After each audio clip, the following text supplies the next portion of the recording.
নমস্কাৰ। আজি আমি আছোঁ দিলৱাৰ হুছেইন ডাঙৰীয়াৰ সৈতে আৰু আদৰণি জনাইছোঁ প্ৰথমে আপোনাক। নমস্কাৰ। আহ, অসমত আগৰ ব্যৱসায়ৰ ক্ষেত্ৰত গৱেষণাৰ জৰিয়তে বিশেষভাৱে সমাদৰ লাভ কৰা দিলৱাৰ হুছেইন আৰু একেটা সময়তে দিলৱাৰ হুছেইনৰ গোলাঘাটৰ সমাজ জীৱনৰ সৈতে দেৰগাঁৱৰ সমাজ জীৱনৰ সৈতে অসমৰ সমাজ জীৱনৰ সৈতে সকলো ক্ষেত্ৰতে সাহিত্যৰ দিশেৰে তেখেতে অৰ্থনৈতিক স্বাৱলম্বিতাৰ দিশেৰে যুৱ প্ৰজন্মক আগবাঢ়ি যাবলৈ অনুপ্ৰেৰণা যোগোৱাৰ উদ্দেশ্যৰে যিখিনি কাম এতিয়ালৈকে কৰিছে নিশ্চিতভাৱে প্ৰশংসনীয়। প্ৰথমতে এইটোৱে আৰম্ভ কৰিব বিচাৰিছোঁ যে আমি যি স্থানত আছোঁ এই মুহূৰ্তত সেই স্থান হৈছে অসমৰ বিভিন্ন প্ৰান্তৰ লোকৰ বাবে আকৰ্ষণৰ কেন্দ্ৰবিন্দু এইবাবেই যে সাঁচি গছ অৰ্থাৎ আগৰৰ ব্যৱসায়ৰ বাবে হয়। আগৰৰ উৎপাদনৰ বাবে এই অঞ্চলসমূহ খুব বেছি জনপ্ৰিয় আৰু এই অঞ্চলসমূহত উৎপাদন আটাইতকৈ বেছি হয়। গতিকে আপুনি সেই উদ্যোগটোৰ সৈতে আপুনি সেই কৃষিটোৰ সৈতে খুব বেছি জড়িত আৰু আটাইতকৈ গুৰুত্বপূৰ্ণ বিষয় এইটোৱেই যে আপুনি ইয়াৰ গৱেষণাৰ সৈতেও জড়িত হৈ আছে। হয়। শেহতীয়াভাৱে ৰাজ্য চৰকাৰেও এই ক্ষেত্ৰত পদক্ষেপ গ্ৰহণ কৰিছিল আৰু এক প্ৰকাৰ সমৰ্থন আগবঢ়াইছিল। এই অৱস্থাটোত আগৰৰ ব্যৱসায়টো কেনেকুৱা ধৰণৰ আছে, কেনেকুৱা হৈ আছে? চাওক, প্ৰথম কথা হ'ল কি, এই ব্যৱসায়টো আমাৰ প্ৰাক স্বাধীনতা কালৰ পৰা আমাৰ এই অঞ্চলত আছিল। আৰম্ভণি হৈছে। উম, আৰু তেতিয়াৰ পৰাই ব্যৱসায়টোক লৈ পেলাই লাহে লাহে ইয়াৰ প্ৰসাৰ হৈ পেলাই বৃহত্তৰ সমাজখনক তাৰমানে উম, সাঙুৰি ৰাখিলে। উম, ইয়াত অকল যে ব্যৱসায়ীসকলকে লাভালাভ সেইটো নহয়, ইয়াৰ অৰ্থনৈতিকভাৱে ইয়াৰ গ্ৰাম্যাঞ্চলৰ তাৰমানে গ্ৰাম্য অৰ্থনীতিকে সবল কৰাত অগৰু বা সাঁচি গছে এক সবল ভূমিকা গ্ৰহণ কৰি আহিছে। উম, এতিয়া এই ক্ষেত্ৰত জড়িত আমি চাবলৈ গ'লে আমাৰ যিসকল কৃষক আছে, উম, কৃষকসকল আৰু ব্যৱসায়ীসকলক মূল উদ্দেশ্য লৈ আমি এই কথাখিনি পাতিবলৈ বিচাৰিম। উম, আৰু যে অসমৰ গোলাঘাট জিলা উম, অগৰু ক্ষেত্ৰৰ ODOP মানে উম, ওৱান ডিষ্ট্ৰিক্ট ওৱান প্ৰডাক্ট যেনেকৈ হয়, উম, ঠিক আমাৰ গোলাঘাটটো ODOPত আছে উম, আগৰ। উম, এইকাৰণে আছে যে গোলাঘাট ডিষ্ট্ৰিক্টতে আটাইতকৈ উম, ভাৰতবৰ্ষৰ ভিতৰত উম, আটাইতকৈ বেছি যদি অগৰু পোৱা যায়, উম, গোলাঘাট জিলাতে পোৱা যায়। উম, এই গোলাঘাট জিলাতেই শেহতীয়াকৈ সমীক্ষা বটানিকেল ডিপাৰ্টমেণ্টৰ সমীক্ষাৰ মতে আমাৰ ইয়াত 4.5 কোটি সাঁচি গছ আছে। উম, বৃহৎ এটা সাঁচিৰ এটা উম, সম্ভাৱ্য উম, স্থিতি উম, হৈ পৰিছে। আৰু এইটো অফিচিয়েলি, উম, আনঅফিচিয়েলি কিন্তু 7 কোটিৰ ওপৰতো আমাৰ ইয়াত গছ আমাৰ দৃষ্টিত আছে তাৰমানে যে উম, 7 কোটিৰ ওপৰত গছ হ'ব তাৰমানে। উম, উম, সেই হিচাপে চাবলৈ গ'লে আমাৰ গোলাঘাট জিলাটো একমাত্ৰ যদি আমি এই বিজ্ঞানসন্মতভাৱে উম, এই সাঁচি খেতিটোক উদ্যোগটোক যদি আগবঢ়াই নিব পাৰোঁ, উম, এক বৃহৎ সম্ভাৱনা আছে উম, ভৱিষ্যত প্ৰজন্মৰ বাবে। উম, মানে তেওঁলোকৰ স্বাৱলম্বিতাৰ ক্ষেত্ৰত উম, আজি চাকৰি ক্ষেত্ৰত আজি বিভিন্ন সমস্যা আছে চাকৰি এটা পোৱাৰ ক্ষেত্ৰতো। কিন্তু যদি সাঁচি গছৰ খেতি কৰে, উম, সাঁচি গছৰ খেতি কৰি পেলাই নিজৰ জীৱনৰ উম, যিখিনি আছে আশা সপোন উম। সেইখিনি বাস্তৱ ৰূপ দিব পাৰিব তাৰমানে। সেই এই অকল সাঁচি ক্ষেত্ৰত এই গোলাঘাটৰ প্ৰসংগটো আহিল যেতিয়া উম, গোলাঘাটত যিমান এতিয়া এক প্ৰকাৰ আটাইতকৈ বেছি সাঁচি আছে, সেই গোলাঘাটৰ যুৱকসকল স্বাৱলম্বী হ'ব আমি মানি লৈছোঁ। সেই কথাটো খুব নিশ্চিতভাৱে ভাল পদক্ষেপ আৰু আশাৰ বতৰা। অসমৰ বিভিন্ন প্ৰান্তলৈ যিসমূহ প্ৰান্তত সাঁচি গছৰ উৎপাদন নহয়, এতিয়া আপুনি যদি নামনি অসমৰ বিভিন্ন প্ৰান্তলৈ যায়, আপুনি এই সাঁচি গছৰ বিষয়ে ইমান নাজানে, ইমান এটা ভালদৰে নাজানে। বহুত যুৱক যুৱতী আমি লগ পাওঁ, যিসকলে বহু ব্যক্তি আমি লগ পাওঁ, তেওঁলোকে এই সাঁচি গছৰ বিষয়ে ইমান ভালদৰে নাজানে। সেই অঞ্চলসমূহত সাঁচি গছৰ উৎপাদন সম্ভৱ হয়নে নহয়? নিশ্চিত হয়।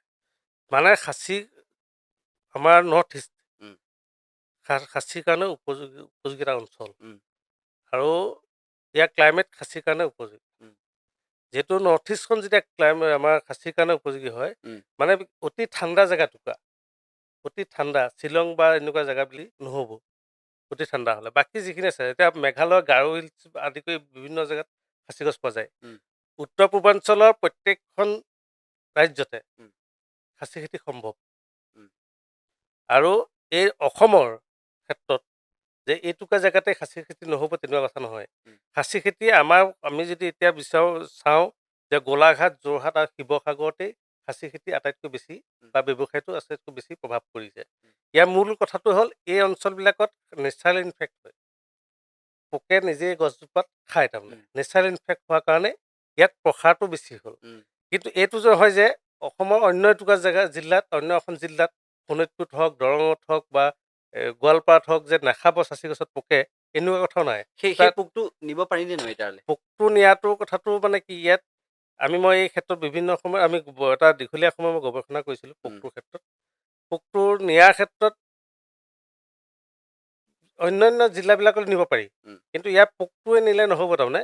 ইয়াত পোকটোৰ পৰা যিখিনি আমি মহটোৰ পৰা কণী পাৰে, সেই কণীবিলাক নি পেলাই যদি আমি সেই অঞ্চলবিলাকত এৰিব পাৰোঁ, উম, তেতিয়াহ'লে তাৰ এই পোকবিলাকৰ সংখ্যাটো বৃদ্ধি হ'ব, বংশ বৃদ্ধি হ'ব।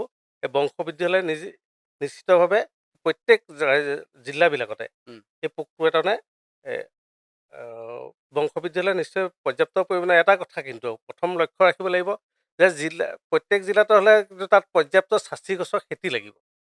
উম, যদি খেতি নাথাকে, আপুনি গছ এজোপাত নি পেলাই পোক এটা এৰি থৈ আহিলে, তেতিয়াহ'লে সি খাবলৈ তাৰ খাদ্যৰ সন্ধানত সেইটো বেলেগলৈ যাব নোৱাৰিব।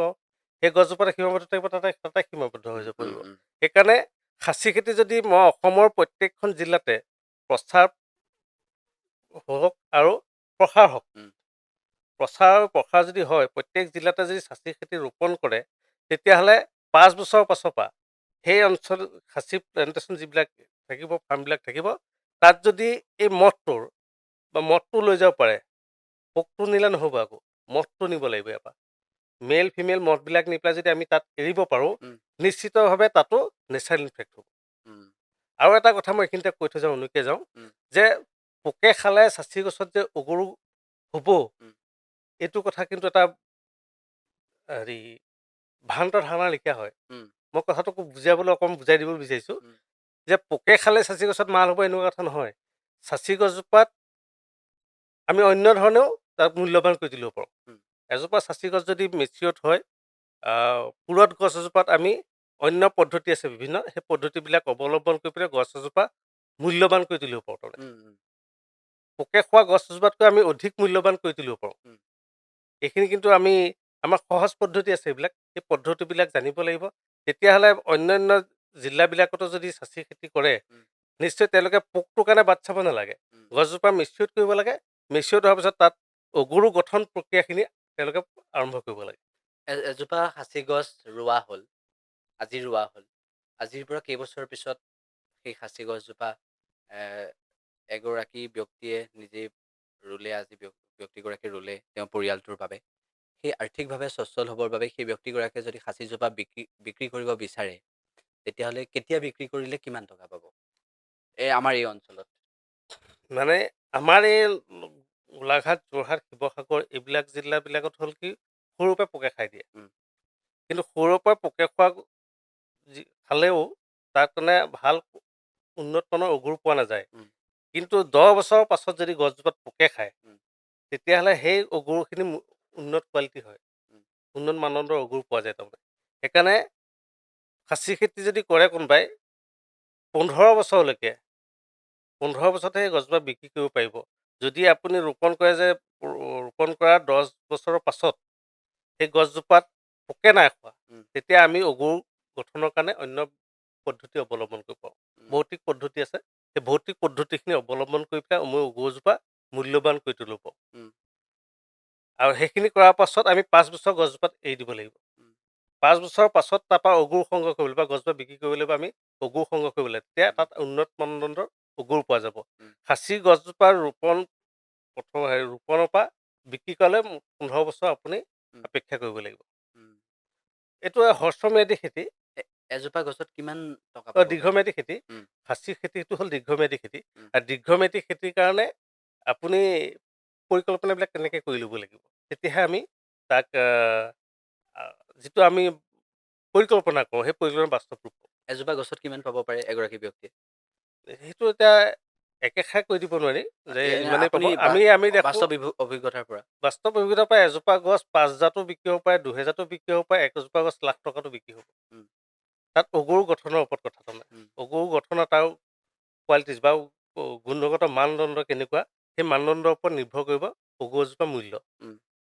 1,00,000 টকাতো বিক্ৰী হ'ব পাৰে, 10,000টো বিক্ৰী হ'ব পাৰে, 1,000টো বিক্ৰী হ'ব পাৰে। উম, কিন্তু তাত গুণগত মানৰ ওপৰতহে নিৰ্ভৰ কৰিব গোটেইখিনি। বুজিছোঁ। সেইকাৰণে আমি খেতিয়কজনে প্ৰথমতে জানিব যে আমি গুণগত মান অগুৰু গঠনৰ ক্ষেত্ৰত আমি কি পদক্ষেপ ল'ব লাগে। মই অকণমান উন্নয়নকৈ যাওঁ যেতিয়া চাব, উম, আমি বিভিন্ন পদ্ধতি আছে ইয়াত যে আমি ড্ৰিলিং কৰিব পাৰোঁ। উম, গছজোপা যেতিয়া মিচিয়ৰ্ড হৈ যায়, মিচিয়ৰ্ড কৰি দিলে আমি গছজোপাত ড্ৰিলিং কৰি দিলোঁ। 4 বা 5 ইঞ্চি ব্যৱধানেৰে আমি যদি গছজোপাত ড্ৰিলিং কৰি দিওঁ, উম, ড্ৰিলিং কৰি পেলাই যদি আমি 5 বছৰ ৰাখোঁ, তাৰপৰা উন্নত কোৱালিটি অগুৰু আমি উম, সংগ্ৰহ কৰিব পাৰোঁ তাৰমানে। আৰু বহুত আছে তাৰমানে আজিকালি নতুন বজাৰত নতুন নতুন ইনকুলেশ্যন ওলাইছে। উম, যিবিলাকে গছজোপা অগুৰু গঠন, কিন্তু আজিলৈকে ইনকুলেশ্যন কৰা যিমান অগুৰু ওলাইছে, উম, এটা ভাল কোৱালিটিৰ অগুৰু আমি তাৰপৰা পোৱা নাইকিয়া উম, বৰ্তমানলৈকে। উম, সেইকাৰণে আমি যদি যিমানখিনি পাৰোঁ চেষ্টা কৰিব লাগে যে আমি ভৌতিক পদ্ধতি অৱলম্বনেৰে অগুৰু গঠন কৰাৰ চেষ্টা কৰিব লাগে। উম, ভৌতিক পদ্ধতিৰ ক্ষেত্ৰত আমাৰ দা ঘাপ আছে, বটালি সলনি আছে, উম, তাৰপৰা ড্ৰিলিং আছে। উম, আটাইতকৈ ভাল হ'ল ড্ৰিলিং। উম, ড্ৰিলিং কৰি দিলে তাত উন্নত কোৱালিটিৰ অগুৰু গঠন হয় আৰু যথেষ্ট পৰিমাণৰ অগুৰু গঠন কৰিব পাৰি তাৰমানে এজোপা গছত। দেখিছোঁ মই সেইটো অলপ দেখিছোঁ। মই অকণমান মই দেখাই দিব পাৰিম, উম, মই লাষ্টত মই আপোনাক উম, দেখাই দিম ঠিক আছে। যে ড্ৰিলিং পদ্ধতি কেনেকুৱা অগুৰু হয়, উম, কোৱালিটিবিলাক মই দেখাই দিম। উম, আৰু ইনকুলেশ্যন আছে, ইনকুলেশ্যন যদি গুণগত মানদণ্ডৰ অগুৰু গঠন কৰিব পাৰোঁ তেনেকুৱা ইনকুলেট বা পায়, উম, তেতিয়াহ'লে কৰিলেও অসুবিধা নাথাকে। উম, কিন্তু মোৰ হিচাপত এতিয়ালৈকে বজাৰত যিমানখিনি ইনকুলেশ্যন প্ৰডাক্ট আহিছে, উম, সেইখিনিৰ পৰা আমি ভাল কোৱালিটি মানে উন্নত মানৰ কোৱালিটিৰ অগুৰু সংগ্ৰহ কৰিব পৰা নাই তাৰমানে। বুজিছোঁ। আমাৰ ইয়াত এখন আন্তঃৰাষ্ট্ৰীয় বজাৰ হোৱাৰ কথা আছিল। উম। আহ, মানে চৰকাৰে কিবা এটা সিদ্ধান্ত লৈছিলে তেনেকুৱা বজাৰ এখনৰ।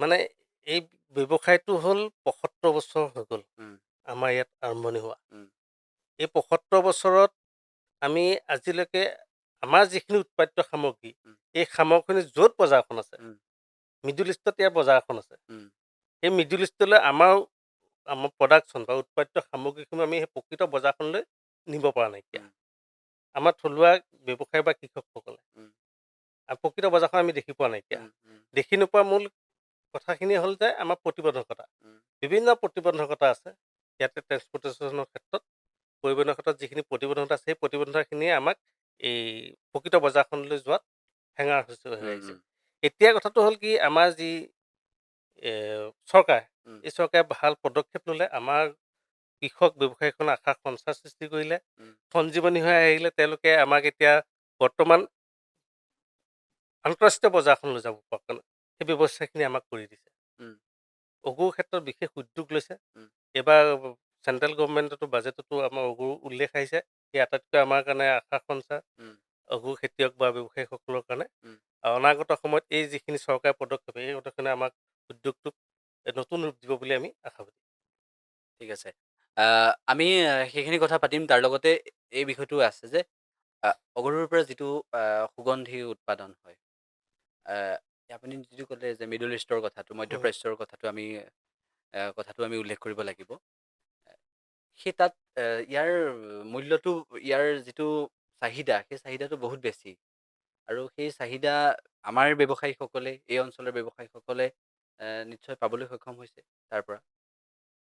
চাওক, আমি বজাৰখনলৈকে যাব পৰা নাইকিয়া।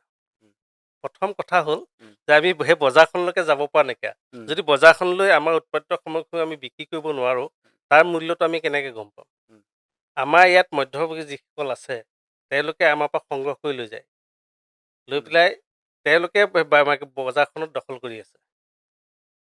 সেইকাৰণে আমি প্ৰকৃত মূল্যৰ পৰা আমি বঞ্চিত হৈ আছোঁ। উম, যদি আমি যাব পাৰিম প্ৰকৃত বজাৰখনলৈ, মিডল ইষ্ট যাব পাৰোঁ, তাত আমাৰ উৎপাদিত সামগ্ৰী নি পেলাই তাত যদি আমি প্ৰদৰ্শন কৰিব পাৰোঁ বা তেনেকুৱা বিক্ৰীৰ ব্যৱস্থা কৰিব পাৰোঁ, উম, তেতিয়াহ'লে নিশ্চয় আমি উপযুক্ত মূল্য পাবলৈ সক্ষম হ'ম।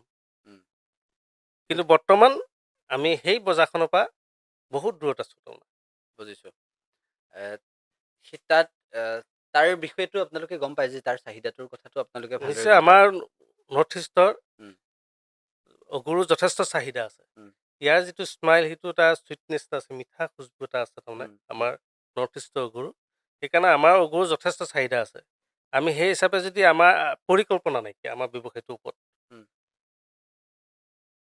ৰোপণ প্ৰণালীতে হওক, অগুৰু গঠনতে হওক, ইয়াৰ ব্যৱসায় যিখন প্ৰডাকশ্যনৰ ক্ষেত্ৰতে হওক, বা মাৰ্কেটিঙৰ ক্ষেত্ৰত আমাৰ পূৰ্ব পৰিকল্পিত কোনো পৰিকল্পনা নাই উম, বা সেইখিনিয়ে কৰিবলৈ আমাৰ কোনো ওলাই যোৱা নাইকিয়া আমাৰ মানুহ উম, আৰু নোযোৱাটো হ'ল আমাৰ আটাইতকৈ দুৰ্ভাগ্যৰ কথা এটা আৰু এতিয়াহে নোযোৱা বহুতখিনি কথা আছিলে যে ইয়াৰ প্ৰতিবন্ধকতা অতি যথেষ্ট আছিলে উম, উম, পৰিবহণৰ ক্ষেত্ৰত সেইখিনিৰ কাৰণে মানুহ আৰু অন্যান্য বিভিন্ন সমস্যা আছিলে সমস্যা জৰ্জৰিত এটা উদ্যোগ এই উদ্যোগটোক তাৰমানে লাহে লাহে এতিয়া বৰ্তমান চৰকাৰে যি পদক্ষেপ লৈছে সেই পদক্ষেপে নিশ্চয় অনাগত দিনত আমি আশাবাদী এই যিখিনি সমস্যা আছে সমস্যা নাইকিয়া কৰি পেলাই আমাৰ প্ৰকৃত বজাৰখনলৈ গৈ পেলাই আমি প্ৰকৃত মূল্য আহৰণ কৰি পেলাব পাৰিম আৰু এইখিনি আমাৰ কৰি দিয়াৰ কাৰণে আমি চৰকাৰকো ধন্যবাদ জনাইছোঁ আৰু যেতিয়ালৈকে আমি গৰু প্ৰকৃত মাৰ্কেটিং বা উম, বজাৰখনলৈ যাব নোৱাৰিম উম, তেতিয়ালৈকে আপোনাৰ প্ৰশ্নটোৰ উত্তৰ আমি দিব নোৱাৰোঁ তাৰমানে এই গৰুৰ মূল্য ইমান এইটোৰ মূল্য ইমান উম। এইখিনি আমি ক'ব নোৱাৰিম তাৰমানে ইয়াত যিখন বজাৰ বহে নাহৰণি অঞ্চলত বা এই অঞ্চলবোৰত যিখন বজাৰ বহে যেনেদৰে খাচীখিনি আনি পেলাই ইয়াতে এটা প্ৰচেছ কৰা হয় সেইখিনিত কি থাকে আচলতে আচলতে ইয়াত কি ইয়াত ক্ষুদ্ৰ ক্ষুদ্ৰ ব্যৱসায়ীসকল আছে উম, তেওঁলোকে খাচী খেতিয়কসকলৰ ঘৰে ঘৰে যায় উম, কোনোবাই চাইকেলে কোনোবাই বাইচাইকেলে গৈ পেলাই সৰু গাড়ী লৈ পেলাই তেওঁলোকে গৰু এজোপা দুজোপা এনেকৈ সংগ্ৰহ কৰি আনে আনি ইয়াতেই বিভিন্ন বজাৰ আছে দুই চাৰিটাত বজাৰ বহে তাতে তেওঁলোকে অগুৰু গছবিলাক বিক্ৰী কৰে উম, আৰু কিছুমান তাৰপৰা সংগ্ৰহ কৰি আহি পেলাই দিনে ৰাতিয়ে অতি কঠোৰ পৰিশ্ৰম কৰে দেখিছোঁ মই তেওঁলোকে কঠোৰ পৰিশ্ৰম কৰে উম, নিশা 12টা 1টা 2টা বজালৈকে কঠোৰ পৰিশ্ৰম কৰে উম, কঠোৰ পৰিশ্ৰম কৰি পেলাই তেওঁলোকে ইয়াৰ ভিতৰত কি আছে অগুৰ কিমান কেনেকুৱা ইয়াৰ কালাৰ কোৱালিটি কি গোটেইখিনি তেওঁলোকে উলিয়াব কৰি উম, দিব উম, তাৰপিছত যিসকল আমাৰ বাহিৰৰ পৰা আহিব ব্যৱসায়ীসকল আহে তেওঁলোকে সংগ্ৰহ কৰি আহি সংগ্ৰহ কৰি পেলাই তেওঁলোকে ইয়াৰ পৰা তেওঁলোকে যিটো ৰেট দিব সেই ৰেট মতে অগুখিনি আমি বিক্ৰী কৰিবলগীয়া হয় এতিয়া কথা হ'ল কি আমাৰ মানুহে এজন ব্যৱসায়ীয়ে উম, আটাইতকৈ কঠিন সময়খিনি যায় তাৰমানে উম, এজোপা গছত কি আছে কি নাই ক'ব নোৱাৰে উম, পানীৰ তলৰ কাঁইট যেনেকুৱা চাচি গছৰ ভিতৰত অগুৰো তেনেকুৱাই যে গছজোপাৰ ভিতৰত কিমান অগুৰু আছে কি আছে নাজানা কিন্তু আন্দাজত এটা ধাৰণা কৰি লয় উম, যে ইমান পোকে খাইছে গছজোপাত ইমান অগুৰ ওলাব সেই প্ৰথম ৰিস্কটো সেই ক্ষুদ্ৰ ব্যৱসায়ীজনে লয় উম, তেওঁ যদি ভাবে ভবামতে গছজোপাত অগুৰ ওলাইছে তেতিয়াহ'লে ভবা মূল্যটো পাব উম, যদি ভবাতকৈ বেছি ওলায় কেতিয়াবা অগুৰ তেতিয়াহ'লে ভবাতকৈ যেনিবা আজি 10,000টো গছজোপা আনিছে 10,000 গছজোপা সংগ্ৰহ কৰি আনিলে আনি পেলাই ভবামতে গছটো ওলালে টকা 2,000 ওলালে পাই গ'ল কেতিয়াবা ভবাতকৈ ভাল ওলাই যায় তেতিয়াহ'লে 10ত 20,000 পাবলগীয়া আছে উম, গম পাইছেনে কিন্তু কেতিয়াবা ভবাতকৈ বেয়া ওলাই যায় 10,000তকৈ কম পাবলৈ আছে বস্তু সেই প্ৰথম ৰিস্কটো লয় এই ক্ষুদ্ৰ ব্যৱসায়ীজনে তেওঁ আনি পেলাই ধুনীয়াকৈ ইমান হাৰ্ড লেবাৰ কৰিব কাটিব ৰাতি 12টা 1টা 2টা বজালৈকে দাৰ দি মাৰিব কট মাৰিব কাটি মেলি বটালি মাৰি গোটেই কাঠখিনি উলিয়াই পেলাই তাৰপিছত তেওঁলোকে যেতিয়া বিক্ৰী কৰিব সেই হেৰিটোৰ দামটো আমাৰ ক্ষুদ্ৰ ব্যৱসায়ীজনে নিৰ্ধাৰণ কৰিব নোৱাৰে উম, যিসকলে সংগ্ৰহ কৰিবলৈ আহে তেওঁলোকে নিৰ্ধাৰণ কৰি দিয়ে উম, সেইকাৰণে আমি প্ৰকৃত মূল্যটোৰ পৰা আমাৰ ক্ষুদ্ৰ ব্যৱসায়ীসকল হওক কৃষকসকল হওক সকলো বঞ্চিত হৈ আছো উম, আজি পৰিমিত এতিয়ালৈকে গতিকে চৰকাৰে এটা পদক্ষেপ লৈছে নিশ্চিতভাৱে আশাপ্ৰদ পদক্ষেপ এটা লৈছে নিশ্চয় এই নিশ্চয় বজাৰখনৰ বাবে নিশ্চয় আহ, ইমান আপুনি ৭৫টা বছৰ হৈ গ'ল যিহেতু এই ব্যৱসায়টোৰ আৰু এই ৭৫টা বছৰে এইবাৰ এই চৰকাৰখনে এটা গুৰুত্বপূৰ্ণ পদক্ষেপ ল'লে গতিকে সেই চৰকাৰখনক নিশ্চিতভাৱে আমি ধন্যবাদ দিবই লাগিব ধন্যবাদ দিবই লাগিব আৰু এই ব্যৱসায়টো যদি আগবাঢ়ি যায় এই ব্যৱসায়টো যদি আপুনি কোৱাৰ দৰে যদি আপোনালোকেই ডাইৰেক্ট সেই মধ্যপ্ৰাচ্যত গৈ এই বিষয়টোক লৈ যিটো আপুনি ইতিমধ্যে ক'লে যে প্ৰশ্নটোৰ উত্তৰ এতিয়া দিব নোৱাৰি যেতিয়া আপোনালোকে কৰিব তেতিয়া পৰা হ'ব উম, গতিকে আপোনালোকে নিজেই যেতিয়া তেওঁলোকৰ লগত তেওঁলোকলৈ ৰপ্তানিটো কৰিব পাৰিব তেতিয়া নিশ্চিতভাৱে আৰু এটা ভাল পদক্ষেপ হ'ব তেওঁলোকৰ সৈতে যদি ডাইৰেক্ট আপোনালোকৰ পোনপটীয়াভাৱে চুক্তি হয় তেতিয়া নিশ্চিতভাৱে বহু যুৱক ইয়াত সংস্থাপন হৈছে নিশ্চয় সেই বিষয়টো আমি উল্লেখ কৰিব পাৰোঁ সংস্থাপন হৈ আছে হৈ থাকিব অনাগত দিনতো ইয়াত বৃহৎ পৰিসংখ্যক আমাৰ যুৱক যুৱতী আৰু ইয়াক মানে আটাইতকৈ প্ৰয়োজন আছে উম, আমাৰ এই যিবিলাক অগুৰ ক্ষেত্ৰত উম, প্ৰশিক্ষণৰ অতি প্ৰয়োজন আছে আমাৰ স্কিল খুব কম উম, গম পাইছেনে উম, আমাৰ খুব স্কিল আমি বাহিৰৰ পৰা আনি পেলাই কাম কৰাব লাগে যদি আমি ইয়াতে প্ৰশিক্ষণ দি পেলাই তেওঁলোকক আমি দক্ষতা দক্ষ একোজন যদি আমি স্কিল আমি তৈয়াৰ কৰিব উম, পাৰোঁ উম, তেতিয়াহ'লে আমাৰ ভৱিষ্যতে উম, ইয়াত তাৰমানে লাখ হিচাপত মানুহ তাৰমানে নিয়োজিত হ'ব পাৰিব। উম, কিন্তু তাৰ বাবে প্ৰয়োজন প্ৰশিক্ষণৰ। উম, এতিয়া যদি চৰকাৰে প্ৰশিক্ষণৰ ব্যৱস্থা কৰে, উম, অঞ্চল ভেদে ভেদে যদি প্ৰশিক্ষণৰ ব্যৱস্থা কৰে, নিশ্চিতভাৱে মই ভাবোঁ বহুত যুৱক যুৱতী সংস্থাপনৰ এক দিশ মুকলি হ'ব। এতিয়াওতো হৈ আছে বহুত। হৈ আছে। উম, কিন্তু আমাক যিমান মানুহৰ প্ৰয়োজন উম, এই ব্যৱসায়টোক নিয়োজিত কৰিবৰ কাৰণে, উম। ইমান মানুহ নাই তাৰমানে এতিয়া। বহুতে কিন্তু জানিব বিচাৰে আৰু বহুতে সুধিব বিচাৰে আৰু বহুতে সহায় ল'ব বিচাৰে বিভিন্ন প্ৰান্তৰ। আমাৰ এই কথা গোলাঘাট, যোৰহাট, শিৱসাগৰৰ কথা মই কোৱা নাই। উজনি অসমৰ কথা মই কোৱা নাই। বিভিন্ন প্ৰান্তৰ নামনি অসমৰ বিভিন্ন প্ৰান্তৰ লোকে এই সাঁচি গছৰ বিষয়ে জানিব পাৰে। যদি জানিব বিচাৰে তেতিয়া দেলৱাৰ হুছেইনে সহায় কৰিবনে তেওঁলোকক? নিশ্চয়। অঁ, নিশ্চিতভাৱে মোক এতিয়াও বহুত মানুহে যোগাযোগ কৰে। আমি উম, তেওঁলোকক পৰামৰ্শখিনি আগবঢ়াওঁ যে সাঁচি প্ৰথমতে তেওঁলোকে প্লেণ্টেশ্যন কৰক। উম, আৰু প্লেণ্টেশ্যন ৫ বছৰৰ পাছত সেই জেগাবিলাকত আমি পৰ্যাপ্ত চেষ্টা কৰিম উম, যে তাত আমি নেচাৰেল ইনফেক্ট কৰিবৰ কাৰণে সেই অঞ্চলবিলাকত আমি চেষ্টা কৰিম। আৰু যদিও নেচাৰেল ইনফেক্ট নহয়গৈ, উম, কিন্তু এইটো আমি আশাবাদী নহয়, বিশ্বাস আছে উম, যে আমাৰ অসমত যিকোনো জিলাতে আমি নেচাৰেল ইনফেক্ট কৰাব পাৰিম তাৰমানে। উম। তাৰমানে ইয়াৰ মহটো ইয়াৰ যিখিনি আছে আমাৰ জলবায়ুটোৰ কাৰণে ইয়াত সুবিধা।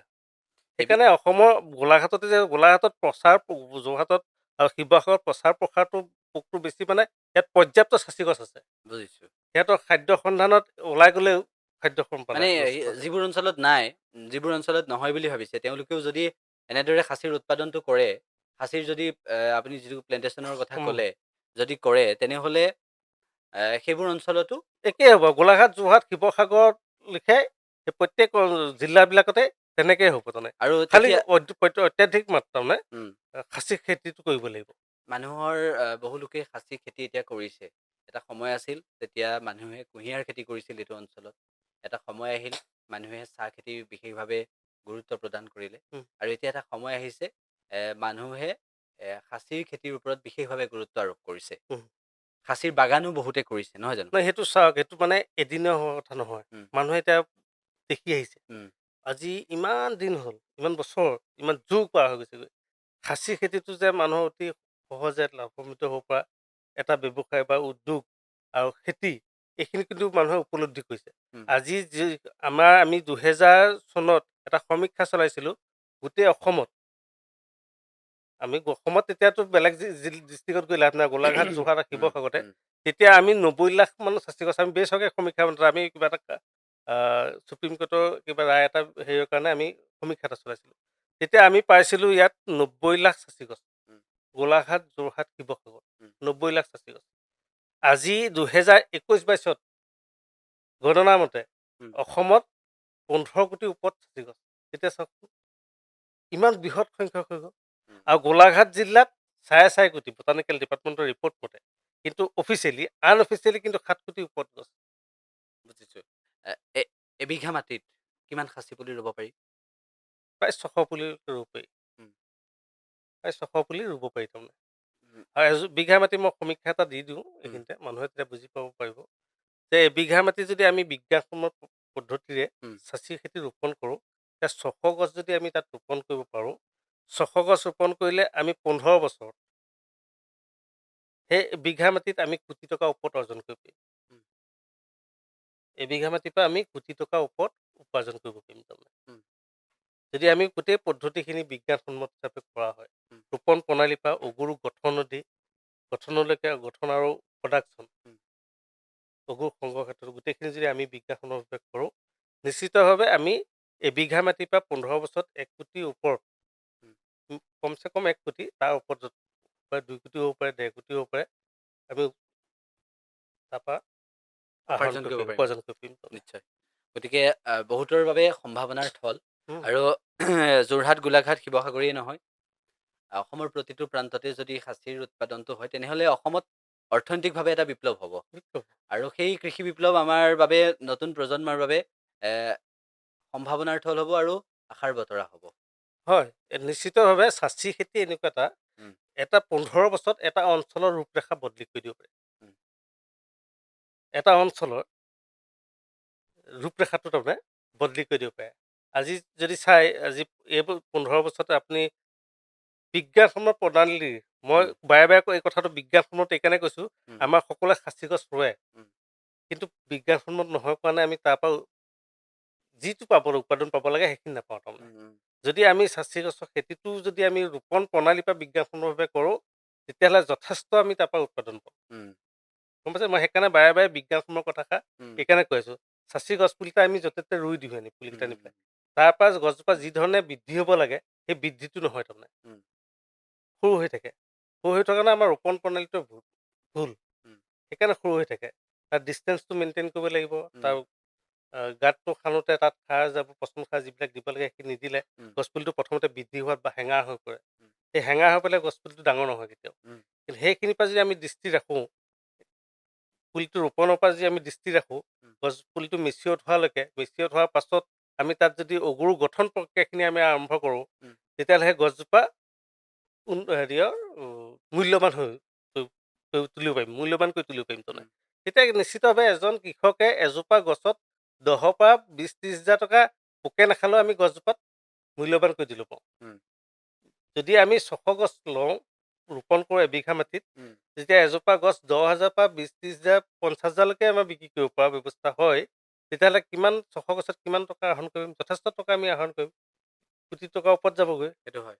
নহয় জানো উম, এইটো দাম এইখিনি যদি গছজোপা অসমৰ গোলাঘাট যোৰহাট শিৱসাগৰ বুলি কোৱা নাইকিয়া অসমৰ যিকোনো জিলা উম, তাত যদি চাচি খেতি কৰে উম, তেতিয়া প্ৰত্যেক জিলাতে এই অংকটো পাব তাৰমানে এইখিনি আহৰণ যিটো আমি কৈছোঁ আমি এতিয়া যে কোটি টকাৰ ওপৰত পাব এই প্ৰত্যেক জিলাতে পাব এইখিনি পোকে নাখালেও পাব উম, খালেও পাব বুজিছোঁ। খালি অগুৰু গঠনখিনি কৰিবলৈ জানিব লাগিব আমি বহুখিনি কথা পাতিছোঁ আৰু আগন্তুক সময়তো আমি এই খাচীৰ প্ৰসংগত অগৰুৰ প্ৰসংগত আৰু বহুখিনি কথা পাতিম আৰু অসমৰ ৰাইজৰ প্ৰতিটো প্ৰান্তৰ লোকসকলে কোনোবা লোকে যদি কোনোবা যুৱকে যদি খাচী গছৰ বিষয়ে অগৰুৰ বিষয়ে অগৰু খেতিৰ বিষয়ে যদি আগ্ৰহী জানিবলৈ তেনেহ'লে দেলৱাৰ হুছেইনক যোগাযোগ কৰিলে নিশ্চিতভাৱে তেওঁৰ পৰা সুফল লাভ কৰিব তেওঁক সহায় কৰিব আমি বহুখিনি কথা এইবোৰ পাতিছোঁ বহাগ মাহ বিহুৰ বতৰ আৰু আটাইতকৈ গুৰুত্বপূৰ্ণ বিষয় হৈছে যে এইবাৰ বহাগ আমাৰ বাবে কিছু নিস্তেজ এইবাবেই নিস্তেজ যে আমাৰ প্ৰাণৰ শিল্পী জুবিন গাৰ্গ আমাৰ নাই মাজত নাই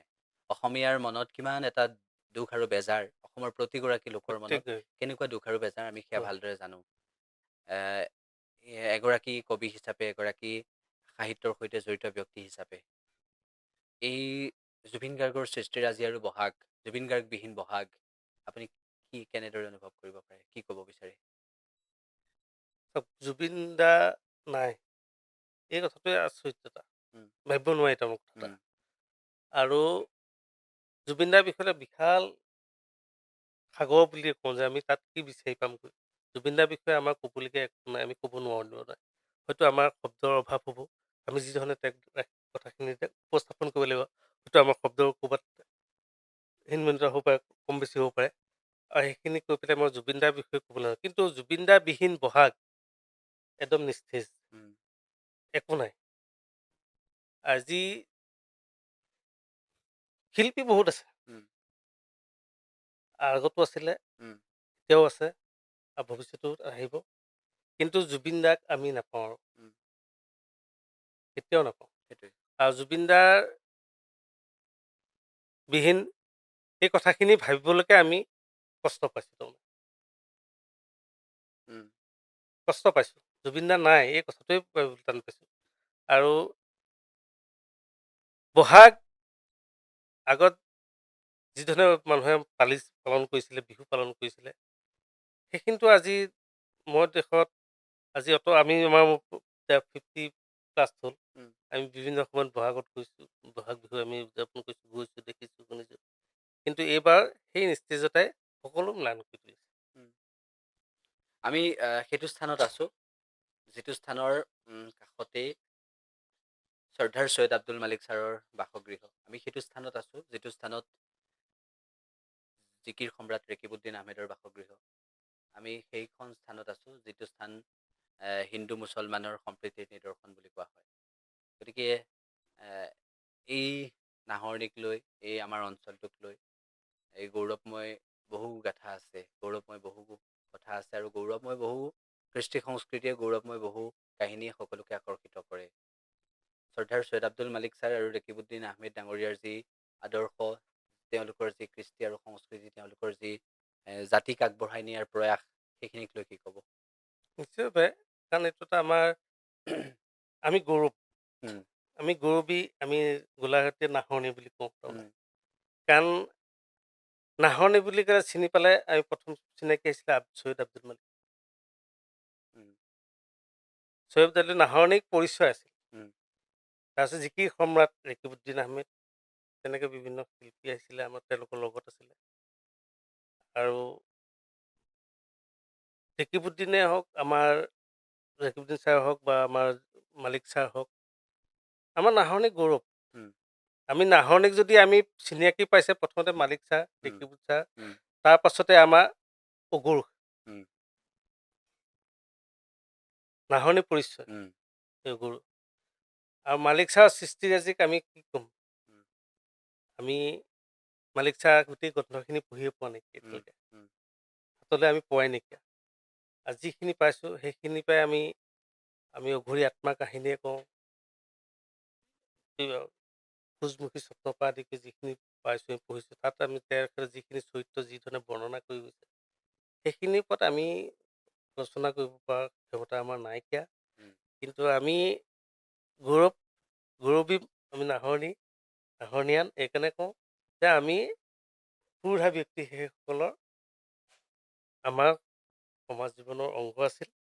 আমি সেইখন সমাজৰে আমি এজন পৰিচিত ব্যক্তি। সেই মহাপুৰুষ শ্ৰীমন্ত শংকৰদেৱৰ জীৱনাদৰ্শনক লৈ ছৈয়দ আব্দুল মালিক ছাৰৰ ধন্য গ্ৰন্থ নৰতম। ধন্য নৰতনু ভাল। গতিকে একেটা সময়তে আমি এইটো কথাও ক'ব লাগিব যে জিকিৰ সম্ৰাট ৰকিবউদ্দিন আহমেদে সমগ্ৰ অসমতে সেই জিকিৰক যেনেদৰে জনপ্ৰিয় কৰি তুলিলে, গতিকে এয়া নিশ্চিতভাৱে আমাৰ বাবেও গৌৰৱৰ বিষয়। আৰু আছে, জীয়াই থাকিব, যিমান দিন থাকিব উম, পৃথিৱী। উম, মালিক ছাৰ জীয়াই থাকিব, ৰকিব ছাৰ জীয়াই থাকিব, সেই সুৰীয়া জিকিৰ জীয়াই থাকিব, আৰু সেইখিনিয়ে আমাক বহন কৰি লৈ যাব অনাগত দিনত। নিশ্চিতভাৱে। এইখিনি সময় দিয়াৰ বাবে আপোনাক ধন্যবাদ। আৰু আমি নাহৰণিক লৈ, আমি নিশ্চিতভাৱে গোলাঘাটক লৈ আৰু এই অগৰু ব্যৱসায়টোক লৈ আমি বহুখিনি কথা পাতিবলগীয়া পৰৱৰ্তী সময়টো আছে। আৰু মহম্মদ দেলৱাৰ হুছেইন হৈছে সেইগৰাকী ব্যক্তি, যিগৰাকী ব্যক্তিয়ে গোলাঘাটৰ সমাজ জীৱনত, নাহৰণিৰ সমাজ জীৱনত এটা গুৰুত্বপূৰ্ণ ভূমিকা পালন কৰে। আৰু তেখেতৰ যিখিনি চিন্তা চৰ্চা, সেইখিনিক নিশ্চিতভাৱে সকলোৱে শ্ৰদ্ধা কৰে। আৰু সেইবাবে আমি অনুষ্ঠানত আজি তেখেতৰ সৈতে কিছু কথা পাতিলোঁ। এইখিনি সময় দিয়াৰ বাবে আপোনাক ধন্যবাদ। আমি পৰৱৰ্তী সময়ত আকৌ লগ পাম। নিশ্চয়, ধন্যবাদ। মোৰ ফালৰ পৰা ধন্যবাদ থাকিল।